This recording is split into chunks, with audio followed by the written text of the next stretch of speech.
बगल से ढूक गइल चोरवा हो धन ले गइल हमार।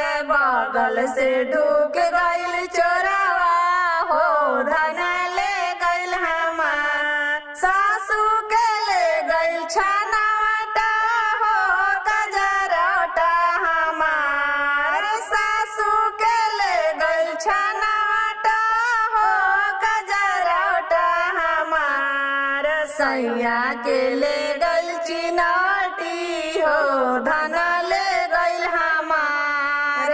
सैया के ले गइल चिनौटी हो धन ले गइल हमार। सासू के लागे दामदवा हो ननदोइया हमार।